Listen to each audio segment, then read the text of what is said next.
Salam, hər vaxtınız xeyir olsun əziz müəllimlər. Bugünkü dərsimizdə mən sizə seçim nəzəriyyəsinin izahını təqdim edəcəm. Bu nəzəriyyəmiz də bizim şagirdin davranışları ilə bağlı olan bir nəzəriyyədir. Biz bundan əvvəl keçdiyimiz Banduranın sosial öyrənmə nəzəriyyəsi, Skinnerin operant şərtlənmə nəzəriyyəsi, seçim nəzəriyyəsi olsun, bundan sonra da keçəcəyimiz sosial intizam modeli, stimula cavab nəzəriyyəsi, bunlar hamısı şagirdin davranışları ilə bağlı olan nəzəriyyələrdir. Bir də bunu qeyd etmək istəyirəm ki, bəzən müəllimlərimiz deyir ki, mündəracata baxıram, bu nəzəriyyələri tapa bilmirəm. Bu nəzəriyyələr bizə hamısı bir başlıq altında şagird davranışlarının idarə olunması başlığı altında təqdim olunub və davranışla bağlı olan nəzəriyyələrdir. Seçim nəzəriyyəsində biz nədən danışacağıq? Ümumiyyətlə dediyimiz kimi, burada da davranışlarla bağlı olan bir nəzəriyyə olduğu üçün şagird aqressiv bir davranışı nə vaxt nümayiş etdirə bilər, onun ehtiyacları nələrdir? Onlardan danışacağıq biz. Sinifdə intizam və idarə etmə sisteminin mövcudluğu aşağıdakı məqsədlər üçün faydalıdır. 2 dənə məqsədə baxırıq. Birincisi ondan ibarətdir ki, öyrənmənin inkişaf etdirildiyi, dəyərləndirildiyi və səmərəli şəkildə həyata keçirildiyi bir mühit yaratmalıyıq. İkincisi isə şagirdlərdə özünü tənzimləmə və özünə nəzarət bacarıqları inkişaf etdirmək. İndi bunlar haqqında ətraflı şəkildə biz danışacağıq. Ümumiyyətlə, seçim nəzəriyyəsinin banisi William Gleiserdir. Yəni, bu nəzəriyyə William Gleiser tərəfindən irəli sürülmüş bir nəzəriyyədir. Və bu nəzəriyyədə William Gleiser qeyd edir ki, davranışın fərd tərəfindən hissləri və ehtiyacları əsasında etdiyi seçim olduğunu, xarici şərait tərəfindən müəyyən edilmədiyini və idarə olunmadığını mülahizə edir. İndi sizə bu cümləni təhlil edəcəm, sadə formada izahını verəcəm. Bir daha qeyd edirəm. O qeyd edir ki, davranışın fərd tərəfindən hissləri və ehtiyacları əsasında etdiyi seçim olduğunu, xarici şərait tərəfindən müəyyən edilmədiyi və idarə olunmadığını mülahizə edir. Biz hər hansısa bir davranış əyərləri nümayiş etdiririksə, istər yaxşı bir davranış olsun, yəni arzu olunan, istərsə də arzu olunmayan bir davranış nümayiş etdiririksə, bu bizim şəxsi hiss və ehtiyaclarımızdan irəli gələn bir seçimdir. Yəni, bizim davranışımıza heç bir xarici şərait, heç bir xarici stimul, xaricdən gələn stimullar, şərtlər bizim davranışımıza təsir etmir deyir. Biz bundan əvvəl keçdiyimiz operant şərtlənmə nəzəriyyəsində behavioristlər deyirdi ki, insanın davranışına təsir edən faktorlar xaricdən gələn stimullar, xarici şərtlər, operant şərtlər təsir edirdi. Amma seçim nəzəriyyəsində isə deyilir ki, insanın davranışına, uşağın davranışlarına, yəni bizim şəxsi hiss və ehtiyaclarımızdan irəli gələn seçimlərdir. Bizim davranışımıza xaricdən gələn heç bir şərt, heç bir stimul təsir etmir deyirdilər. Bu, seçim nəzəriyyənin əsasını təşkil edir. Və bir də burada qeyd edək ki, seçim nəzəriyyəsi iddia edir ki, müəllimlər şagirdlərin davranışlarına birbaşa nəzarət edə bilməzlər deyir. Çünki şagirdlər öz hisslərini necə idarə edəcəklərini özləri seçir. Çünki seçim nəzəriyyəsinə görə deyir ki, İnsan bir davranış nümayiş etdirirsə, o öz daxili faktorlardan irəli gələrək, öz hissləri ilə ehtiyacları arasında seçim edərək bir davranış nümayiş etdirir. Yəni, xaricdən gələn stimullar, xarici şərtlər onun davranışına təsir edə bilmir. Ona görə də müəllimlər şagirdlərin davranışlarına birbaşa nəzarət edə bilməzlər. Ona görə də biz nə etməliyik? Ümumiyyətlə, bir şeydə qeyd eləyək ki, hər bir insanın ehtiyacı olur da bir şeyə, ehtiyacları var və tutalım, sinifdə hər hansı bir şagird davranış pozuntusu nümayiş etdirirsə, nizam-intizam qaydalarını pozursa, onun kökündə nə yatırsa biz onu araşdırıb ortaya çıxartmalıyıq. Yəni, durub elə belə durduğu yerdə şagird hər hansı bir davranış pozuntusu nümayiş etdirmir. Seçim nəzəriyyəsinə görə də deyir ki, şagirdlər əyərləri hər hansı bir davranış pozuntusu edirsə, deməli o uşağın hər hansı bir ehtiyacı ödənilməyib ki, o artıq aqressiv bir nümayişi sizə göstərir, sizə nümayiş etdirir. Ona görə də onun kökündə nə yatırsa, biz onu ortaya çıxartmalıyıq. Onun hansı ehtiyacı ödənilməyibsə, biz onu ortaya çıxartmalıyıq. Və burada da müəllimlər şagirdlərə davranışlara səbəb olan halları müəyyən etməyə kömək edə bilər ki, bu da öz növbəsində onları öz hisslərini təşviq etməyi, reaksiyaları dəyişmə imkanı verə bilər. Və dediyim kimi, yəni o şagirdlərin ehtiyacları nələrdirsə, onu ortaya çıxardaraq şagirdin o davranışları düzgün şəkildə idarə etməsinə biz köməklik göstərə bilərik. Və bütün bunlar daxili motivasiyanın mənbəyidir, daxildən gələn faktorlardır. Və seçim nəzəriyyəsinə görə insanların 5 əsas ehtiyacı var. Ümumiyyətlə hər bir insanın ehtiyacı ola bilər və ehtiyaclar çox ola bilər. Amma seçim nəzəriyyəsinə görə insanların 5 dənə əsas ehtiyacı var. Ümumiyyətlə bu ehtiyaclar indi sadalayaram burada. Bəzən müəllimlərimiz qeyd eləyir ki, ümumiyyətlə bu ehtiyacların dərs prosesində yəni nə mənası var? Dərs prosesi ilə hansı formada inteqrasiya olunur? Onu sizə izah verdikcə başa düşəcəksiniz. Deməli, seçim nəzəriyyəsinə görə insanların 5 dənə əsas ehtiyacı var idi. Burada qeyd olunanlar: sağ qalma, sevgi və mənsubiyyət, güc, azadlıq və əyləncə. 5 dənə ehtiyac oldu. Hansılar? Sağ qalma, sevgi və mənsubiyyət, güc, azadlıq və əyləncə. Və bütün bunlar qeyd etdik ki, daxili motivasiyanın mənbəyidir və insan davranışlarını istiqamətləndirir. Birinci biz dedik ki, sağ qalma ehtiyacı. Sağ qalma ehtiyacına ümumiyyətlə hər bir insanın sağ qalması üçün nəyə ehtiyacı var? Qidaya ehtiyacı var, sığınağa ehtiyacı var, fiziki rahatlığa ehtiyacı var. Və müəllimlərimiz də qeyd eləyir ki, burada qidanın, sığınacağın, fiziki rahatlığın dərs prosesi ilə nə əlaqəsi var? Ümumiyyətlə sağ qalma ehtiyacı hər bir insan üçün bu xüsusiyyətlər aiddir, amma dərs prosesində şagird üçün biz ümumiyyətlə dəstəkləyici bir mühit yaratmalıyıq. Onun qorxmadığı, çəkinmədiyi, yəni özünü rahat, sərbəst şəkildə hiss edəcəyi təhlükəsiz bir mühit yaratmalıyıq. Amma elə bir mühit yaratsaq ki, şagird özünü daima orada gərgin hiss eləsin, daima öz canının dərdinə düşsün, özünü müdafiə etsin, müəllimdən qorxsun, çəkinsin. O mühitdə artıq belə deyim ki, şagird aqressiv bir davranış nümayiş etdirəcək. Yəni birbaşa şagirdin davranışına təsir edir. Və yaxud da qidadan nümunə gətirim sizə. Məsələn, tutalım bir şagird səhər evdən çıxanda da yemək yeməyib. Günortadır, axırıncı dərsdir. Uşaq ac ola bilər. Yəni o qida ehtiyacı ödənilməyib.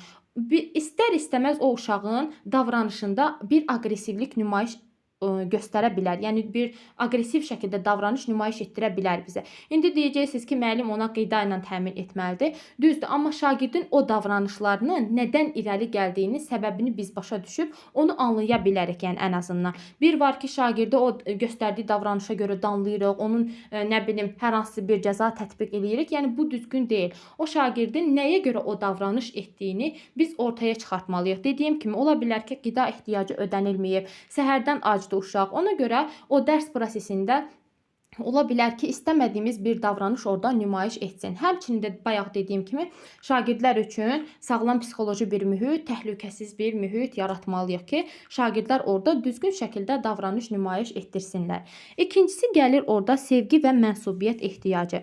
Demək olar ki, bu sevgi və mənsubiyyət ehtiyacı ən mühüm olan ehtiyaclar sırasındadır. Hər bir insanın biz bilirik ki, sevgiyə ehtiyacı var. Və burada da təsəvvür eləyin ki, yəni bir uşaq sinifdə özünü aid hiss etmir, müəllim tərəfindən sevilmir, öz həmyaşıdları tərəfindən sevilmir, yəni yoldaşları onu sevmir. Artıq bir özünü sosial qrupa ayrılmış kimi, yəni başqa bir qrupa ayrılmış kimi hiss edəcək. Yəni onların arasından artıq bir ayrılmış fərd kimi özünü hiss etmiş olacaq. Ona görə istər-istəməz o şagirdin davranışında biz aqressivlik nümayiş etdirə bilər və yaxud da hər hansı bir xoşa gəlməz, arzu olunmayan bir davranış nümayiş etdirə bilər şagird. Ona görə də yəni müəllim sinifdə şagirdlərə sevildiyini, onları nə qədər sevdiyini, onları o sevgi ehtiyacını göstərməlidir ki, bəzən müəllimlər məsələn doğrudan çox aqressiv şəkildə, çox sərt qaydalar şagirdlərə müəyyənləşdirir. Onları artıq belə deyim də bir dəstəkləyici mühit yaradır onlar üçün. Nə də ki öz sevgini uşaqlara göstərir. Elə mühitdə, sevgi olmayan bir mühitdə həm o müəllimin özünə qarşı şagird aqressiv bir davranış nümayiş etdirəcək, həm də o fənnə qarşı artıq marağı azalmış olacaq. O dərs gələndə artıq uşaq düşünəcək ki, mən bu dərsdə əyləşmək istəmirəm. Artıq həm müəllimə qarşı sevgisi yoxdur, həm fənnə qarşı marağı azalacaq. Ona görə ən mühüm ehtiyaclardan biri də deyə bilərik ki, sevgi və mənsubiyyət. Yəni mənsubiyyət qrupa mənsub aid olma hissi. Yəni şagirdlər tərəfindən, öz yoldaşları tərəfindən və yaxud da müəllimi tərəfindən sevilən uşaq artıq ora belə deyim ki, özünə aid hiss eləyəcək. Bir var ki, uşaq deyir ki, sabahları mən artıq məktəbə getmək istəmirəm. Çünki yoldaşları tərəfindən sevilmir, müəllimi tərəfindən sevilmir. Uşaq artıq məktəbə getmək istəməyəcək. Amma elə bir mühit olanda, sevgi ilə qarşılaşanda, həm yoldaşları tərəfindən, həm müəllim tərəfindən sevildiyini hiss edirsə, artıq o mənsubiyyət ehtiyacı onun ödənilirsə, aid olma hissini artıq o şagird başa düşürsə, yəni sevə-sevə öz sinifinə də belə deyim ki, getmək istəyəcək öz dərsinə. Və burada da qeyd olunub ki, müəllimlər və yaxud da həmyaşıdları tərəfindən sevilməyən, qəbul edilməyən şagirdlər çox güman ki, öyrənmə prosesini pozacaq şəkildə davranırlar. Beləliklə, müəllimlər və idarəçilər inam, hörmət və tolerantlığın inkişaf etdirildiyi qayğıkeş öyrənmə, belə deyim ki, icmaları yaratmalıdırlar. Yəni şagirdlər üçün sevdiyi bir mühit, onların sevildiyini hiss etdiyi bir mühit yaratmalıyıq. Sonra gəlir burada üçüncüsü güc ehtiyacı. Baxın, güc ehtiyacı ondan ibarətdir ki, şəxsi inkişaf, insan həyatının keyfiyyətini yüksəldən bilik və bacarıqların inkişaf etdirilməsi, yüksək nailiyyətlərin təşviq edilməsi və şagirdlərin özünə dəyər hisslərinin artırılması ilə qarşılaşır.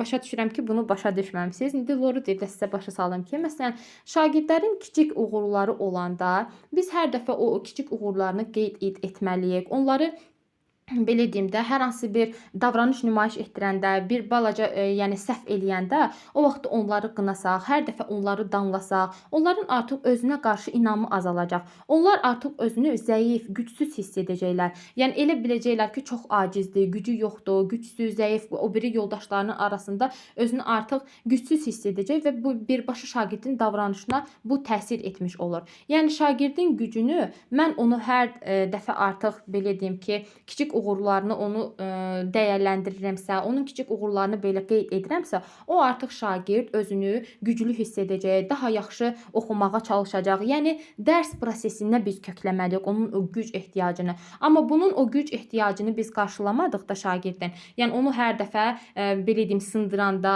yəni ki, loru dildə, yəni məcazi mənada sındıranda, hər dəfə onu qarşı onun mənfilərini dilə gətirəndə bu şagird artıq özünü çox zəif, gücsüz hiss edəcək və başlayacaq artıq öz gücünü zorakılıq, dalaşqanlıq, oğurluq, məktəb mülkiyyətinə zərər vurmaqla bu kimi davranış pozuntuları nümayiş etdirməyə, artıq o formada davranış göstərməyə, öz gücünü göstərməyə çalışacaq ki, hə, mən gücümü bu cür sərf edirəm. Ona görə o şagirdin gücünü biz dərs prosesinə kökləməliyik, şagirdin uğurlarını vurğulamalıyıq, onları motivasiya etməliyik, onları daha irəli getmək üçün özünə inamı formalaşdırmalıyıq. Onları öz güclərinə, gücünün olduğuna biz inandırmalıyıq. Bax, güc ehtiyacı bu, yəni burada güc ehtiyacı bunu nəzərdə tutulur. Sonra gəlir orada dördüncü ehtiyac, azadlıq ehtiyacı. Azadlıq ehtiyacı burada şagirdlər üçün müdrik seçimlər etməyə sövq etməliyik. Yəni şagirdə biz burada seçim etmək hüququ verməliyik. Dərs prosesində də hər hansı bir oturacaqların, yəni onların oturacaq yerlərinin təşkili, birgə öyrənmə fəaliyyətləri, layihələri üçün komanda üzvlərinin seçilməsidir, tapşırıqların seçilməsidir. Ondan sonra, yəni bir çox fəaliyyətlərin seçilməsində şagirdlərdə seçim imkanı verməliyik və burada müdrik seçimlər deyəndə artıq şagird burada müəllim tərəfindən ona seçim imkanı verirsə, öz məsuliyyətini dərk edəcək, özünə inam formalaşacaq. Deyəcək ki, müəllim bu vəzifəni mənim üzərimə atıbsa, artıq yəni müəllim deməli mənə güvənir, mənə inanır. Artıq müdrik seçimlər etməyə çalışacaq şagird ki, məsuliyyətli davranacaq ki, mən düzgün seçimlər etməliyəm burada. Həmçində özünə inamı formalaşacaq, daha da aktiv olacaq dərs prosesində. Yəni bir növ şagirdlərə seçim imkanı verməliyik, müdrik seçimlər etməsinə onları sövq etməliyik. Və ən axırıncısı isə gəlir burada əylənmə ehtiyacı. Əylənmə ehtiyacı burada həm dərs prosesindən nəzərdə tuta bilərik, həm tənəffüs vaxtlarında. Ümumiyyətlə, hər bir insanın əylənməyə ehtiyacı var. Bu, dərs prosesində ola bilər ki, şagirdləri maraqlı oyunlardan, maraqlı strategiyalardan, müasir metodlardan istifadə edərək dərsin maraqlı şəkildə, onların əylənərək öyrənmələrini sövq edə bilərik. Təbii ki, burada əyləncə xarakteri daşımamalıdır. Yəni, dərs prosesi sırf qalsın qıraqda, təlim nəticəmiz qalsın qıraqda, ancaq dərs şagirdlərin əylənməsinə belə deyim ki, şərait yaradaq. Bu düzgün bir faktor deyil. Sadəcə düzgün, yeni metodlardan istifadə etmək. Həmçində burada qeyd edilir ki, bura sevinç, həzz, məmnunluq, oyun, yumor, şənlik, əyləncə və insanın həzz aldığı fəaliyyətlərlə məşğul olmaq daxildir. Adi məsələn, buna belə bir nümunə gətirim ki, Bəzi müəllimlər var ki, uşaqları tənəffüsə çıxmağa icazə vermirlər. Onlara ancaq sərt qaydalar müəyyənləşdirirlər. Sərt qaydalar qoyurlar ki, hə, tənəffüsdə belə etmək olmaz, çıxmaq olmaz, sinifdən çıxmayın, koridora çıxmayın, nə bilim, həyətə çıxmaq olmaz. Artıq bütün sərt qaydaları təşkil edəndə şagird istər-istəməz o davranışına mənfi təsir edəcək. Başlayacaq davranış pozuntuları nümayiş etdirməyə. Yəni hər bir insanın, hər bir uşağın əylənmək belə deyim ki, hüququ var, əylənməlidir. Dərs prosesini tutalım ki, riyaziyyat dərsindən çıxıb şagird, müəllim deyir ki, hə, tənəffüsdə də oturub sən ancaq misal həll edəcəksən, bu misalları yazacaqsan. O uşağın da biraz istirahətə ehtiyacı var, biraz özünü dincəlməyə ehtiyacı var. Ona görə tənəffüs vaxtı da şagirdlərin əylənərək öz belə deyim ki, yorğunluqları çıxarmalarına biz belə deyim ki, icazə verə bilərik. O sərtləşdirilmiş qaydalar olanda, ancaq onları neqativə yükləyəndə bu artıq istər-istəməz şagirdin davranışına da, yəni davranış pozuntusuna da, sinifdə nizam-intizamın pozulmasına da gətirib çıxarır. Hətta bəzən Facebookda qarşıma çıxır müəllimlərimiz tənəffüs vaxtı çəkib videoları paylaşırlar. Uşaqlar məsələn biri milli musiqidə orada oyun oynayırlar, rəqs eləyirlər və yaxud başqa bir fəaliyyətlərlə məşğul olur. Hər öz sevdiyi bir fəaliyyətlə məşğul olanda artıq görür ki, uşaqlar arasında bir pozitivlik, belə deyim ki, yorğunluq aradan qalxır. Həmçinin də o biri dərsdə də aktiv iştirakı təmin etmiş oluruq. Yox, amma ancaq onlar üçün belə deyim sərt qaydalar, sinifdən çıxmaq olmaz, danışmaq olmaz. Bu cür qaydalar biz onlar üçün təyin ediriksə, artıq istər-istəməz o biri dərs prosesində də şagirdin kefi olmayacaq və davranış pozuntusuna birbaşa təsir etmiş olacaq. Bu olduğu seçim nəzəriyyəsinə görə insanların, uşaqların 5 dənə əsas ehtiyacı. Bir də burada seçim nəzəriyyəsi üzrə məktəb və müəllim heyətinin təlimi daha da yaxşılaşdırmasına kömək etmək üçün 8 dənə prinsip qeyd olunub. Bu prinsipləri oxuyarsınız, ola bilsin olduğu kimi sizin qarşınıza çıxar. Bir də ki, burada seçim nəzəriyyəsinin əsas məqsədi ondan ibarətdir ki, burada şagirdlərin həmyaşıdları ilə güclü əlaqələr qurması, öyrənmə və inkişaf ilə bağlı məlumatlı seçimlər etməsi, öz hərəkət və düşüncələrini idarə etməsi əsas məqsədlərindən sayılır. İndi isə əməkdaşlıq və proaktiv həllər haqqında danışaq sizlə. Əməkdaşlıq və proaktiv həllər. Bunu keçməmişdən əvvəl seçim nəzəriyyəsində nə keçdik, biraz fikrimizi ümumiləşdirək. Deməli, seçim nəzəriyyəsinə görə insan hər hansı bir davranışı öz hissləri və ehtiyacları əsasında etdiyi bir seçimdir. Şagirdin hər hansı bir davranışı varsa, müəllimlər həmən o davranışa birbaşa nəzarət edə bilməzdilər. Çünki şagirdlər özləri istədikləri formada öz davranışlarını seçirlər və təbii ki, bu hisslər vasitəsilə həmçinin də onların ehtiyacı, hər hansı bir arzu olunmayan davranış nümayiş etdirirsə şagird, deməli o şagirdin ehtiyacı ödənilməyib ki, o davranış pozuntusu nümayiş etdirir. Və insanın 5 dənə əsas ehtiyacı var idi. Hansılar idi? Sağ qalma, sevgi və mənsubiyyət, güc, azadlıq və əyləncə. Sağ qalma biz bildik ki, həm qida, həm sığınacaq, həm fiziki rahatlıq, həm şagirdlər üçün sağlam psixoloji təhlükəsiz bir mühit yaratmalıydıq. Sevgi və mənsubiyyət ehtiyacı, yəni müəllim tərəfindən şagirdlər o sevgini hiss etməlidir, müəllimin sevdiyini hiss etməlidir ki, özlərini o belə deyim ki, qrupa aid olduğunu özləri hiss etsinlər, mənsubiyyətə aid olma hissini başa düşsünlər. Güc ehtiyacı da burada müəllim onları daima uğurlarını qeyd etməli idi, onların özünə inamını, onların güclü olduğunu, yəni həm dərs prosesi cəhətdən, yəni onların uğurlarını vurğulamalıdır ki, özünə inam formalaşsın şagirdə. Yoxsa o ancaq özünü zəif, gücsüz hiss edəcək, başlayacaq məktəb əmlakını dağıtmağa, başqa davranış pozuntuları sərgiləməyə. Azadlıq ehtiyacı da burada dedik ki, şagirdlər üçün müdrik seçimlər etmək, yəni ki, şagirdlərə seçim hüququ, seçim etmək hüququ şagirdlərə, yəni hər hansı bir layihə olsun, hər hansı bir tapşırığın, yəni esse növü olsun və yaxud da hər hansı bir belə deyim oturacaq yerləri, birgə öyrənmə fəaliyyətləri, layihələri, onları sərbəst şəkildə seçmək hüququ verməliyik.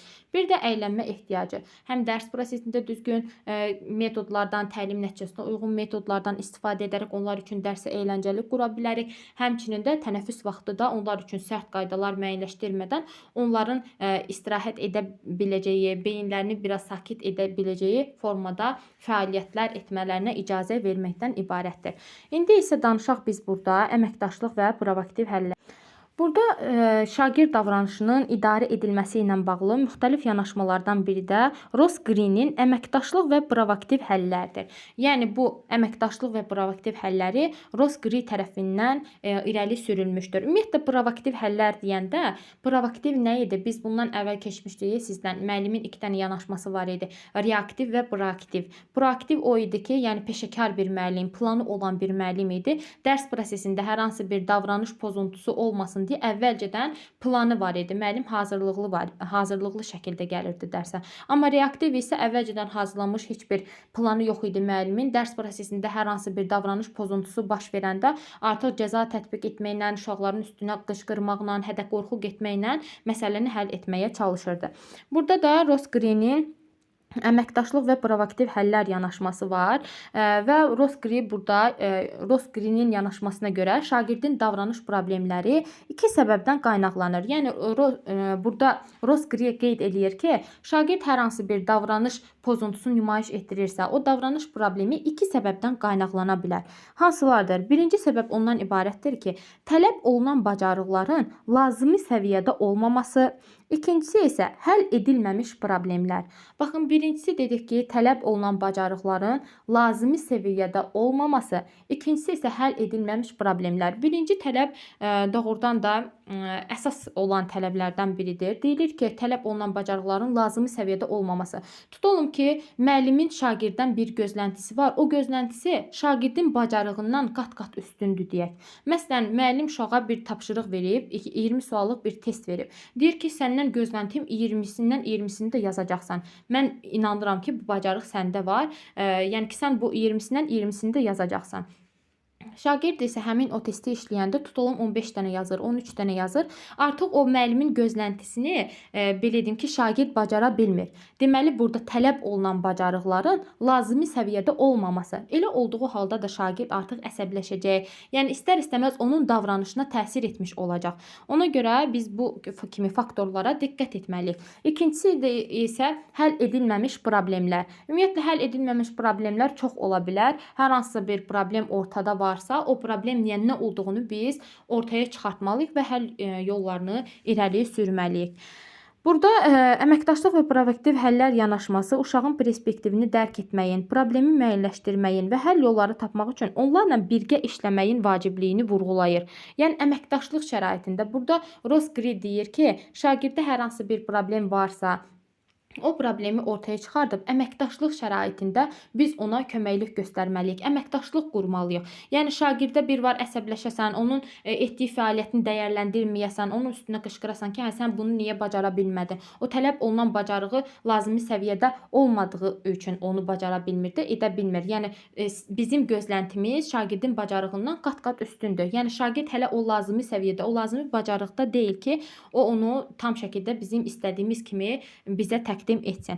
Ona görə şagirdlərlə əməkdaşlıq şəraitində biz işləyərək, onları başa düşərək o problemi həll etmək yollarını bir yerdə əməkdaşlıq şəraitində problemi həll etməliyik. Və burada da dedik ki, hər hansı bir problemi müəyyənləşdirməyin və həll yolları tapmaq üçün onlarla birgə işləməyin vacibliyini vurğulayır və bu yanaşmada 3 əsas addım var.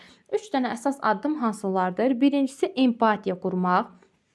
Empatiya qurmaq bizim bildiyimiz kimi, yəni qarşı tərəfin hisslərini başa düşmək, anlamaq, qarşıdakı insanın keçirdiyi hissləri başa düşməkdir. Burada da deyilir ki, bu şagirdin perspektivini başa düşməyi və onlarla maraqla yanaşmağı əhatə edir. Burada şagirdin motivasiya və ya iradəsinin yox, iş görmək bacarıqlarının olmadığını fərz edirik. Baxın, burada nə demək istəyilir? Bayaq da dediyim kimi, biz bəzən deyirik ki, hər hansı bir uşaq bir işi bacarmayanda deyirik ki, hə sən motivasiyan azdır, motivasiyan yoxdur, sənin iradən yoxdur, sən ona görə bunu bacarmamısan. Əksinə bu belə deyil. Yəni o motivasiya və iradəsinin olmamasından irəli gəlmir. Hər bir uşaqda əslində o motivasiya, o iradə var. Sadəcə onun deyir ki, o işi görmək bacarığının olmadığını fərz edirik. Yəni hələ ki bizim o gözləntimiz, bizim şagirddən istədiyimiz o bacarıq şagirdə tam şəkildə formalaşmayıb. Şagird o bacarığı bizə nümayiş etdirə bilmir. O bacarıq o səviyyədə hələ gəlib çatmayıb şagird. Ona görə biz burada empatiya quraraq o şagirdi başa düşməliyik. İkincisi gəlir problemi müəyyənləşdirin. Burada bir şagirdin problemli davranışına təsir edən xüsusi məsələlərin müəyyən edilməsi, yəni problemi müəyyənləşdirmə adından da göründüyü kimi, o davranış pozuntusu nümayiş etdirirsə, bu problem nədən irəli gəlir, problemin nə olduğu, onun kökündə nə yatdığını biz ortaya çıxartmalıyıq. Və üçüncüsü isə əməkdaşlıq, yəni düzgün şəkildə şagirdin yanında olaraq, onunla əməkdaşlıq edərək o problemi həll etməliyik. Hər hansı bir davranış pozuntusu şagird göstərirsə, deməli, bu 3 dənə yanaşmadan biz istifadə etməliyik. Birincisi, şagirdi başa düşməliyik ki, ondan empatiya qurmalıyıq. İkincisi, problemin nə olduğunu müəyyənləşdirməliyik. Sonra problemi müəyyənləşdirdikdən sonra əməkdaşlıq şəraitində, yəni şagirdə qışqıraraq, hədə qorxu gedərək, əsəbləşərək yox, onunla əməkdaşlıq şəraitində həmin o problemi ortadan qaldırmaq üçün biz addımlar atmalıyıq. Və buradadır, yəni böyüklər uşaqlara lazım olan bacarıqlar öyrənmələrə, onlara mane olan problemləri həll etmələrinə kömək etmək üçün onlarla əməkdaşlıq etməlidirlər. Bu həm real, həm də qarşılıqlı olaraq qane edici olmalıdır. Yəni həm dərs prosesində ola bilər, həm gündəlik həyatımızda ola bilər. İstər öz uşaqlarımız, istər məktəbdə şagirdlərimiz, yəni onlar deməli hər hansısa bir davranış pozuntusu nümayiş etdirirsə, uğur qazana bilmirsə, deməli o bacarıq hələ şagirddə tam şəkildə formalaşmayıb. Yəni şagird hər hansı bir davranış pozuntusu edirsə, deməli onun kökündə nəsə yatır və onu belə deyim ki, bizim ondan gözləntimiz o bacarığı edə bilmir və o davranışa birbaşa təsir edir. Ona görə də şagirdi o problemi müəyyənləşdirərək, o bacarığı əməkdaşlıq şəraitində şagirdə formalaşdıraraq, köməklik göstərərək birgə şəkildə əməkdaşlıq etməliyik. Yanaşmanın tətbiqi necə olur? Greenin yanaşması davranış problemləri olan uşaqlara bir neçə yolla tətbiq oluna bilər. Birincisi, dəstəkləyici mühitin yaradılması, elə bizim bildiyimiz kimi, yəni şagird üçün sağlam psixoloji bir mühit yaratmalıyıq. Onların qorxmadığı, çəkinmədiyi, sağlam psixoloji bir mühit. İkincisi, problemin həllinə diqqət yetirmək. Davranış çətinlikləri bacarıq çatışmazlığından qaynaqlandığı üçün şagirdə olan gözləntilərin onun bacarıqlarından üstün olması bir fakta çevrilir. Elə bayaq dediyim cümlədir. Yəni bizim gözləntimiz şagirdin bacarığından üstündür. Yəni ki, şagirdə hələ o bacarıq formalaşmayıb deməkdir. Valideynlər və müəllimlər davranış pozuntusu zamanı cəzalara əl atmaq əvəzinə şagirdlərə nəyin mane olduğunu, nəyin çatışmadığını onlarla birlikdə müəyyən edə bilərlər. Yəni bayaqdan dediyim kimi, əməkdaşlıq şəraitində problemin həllinə diqqət yetirərək o davranış pozuntusunu aradan qaldırmaq üçün o bacarıq, yəni hansı bacarıq şagirdə tam şəkildə formalaşdırılmayıbsa, əməkdaşlıq şəraitində onlara kömək etmək məqsədi ilə ortadan qaldırmalıdır və yaxud da o bacarığı şagirdə formalaşdırmaqda köməklik göstərməlidir.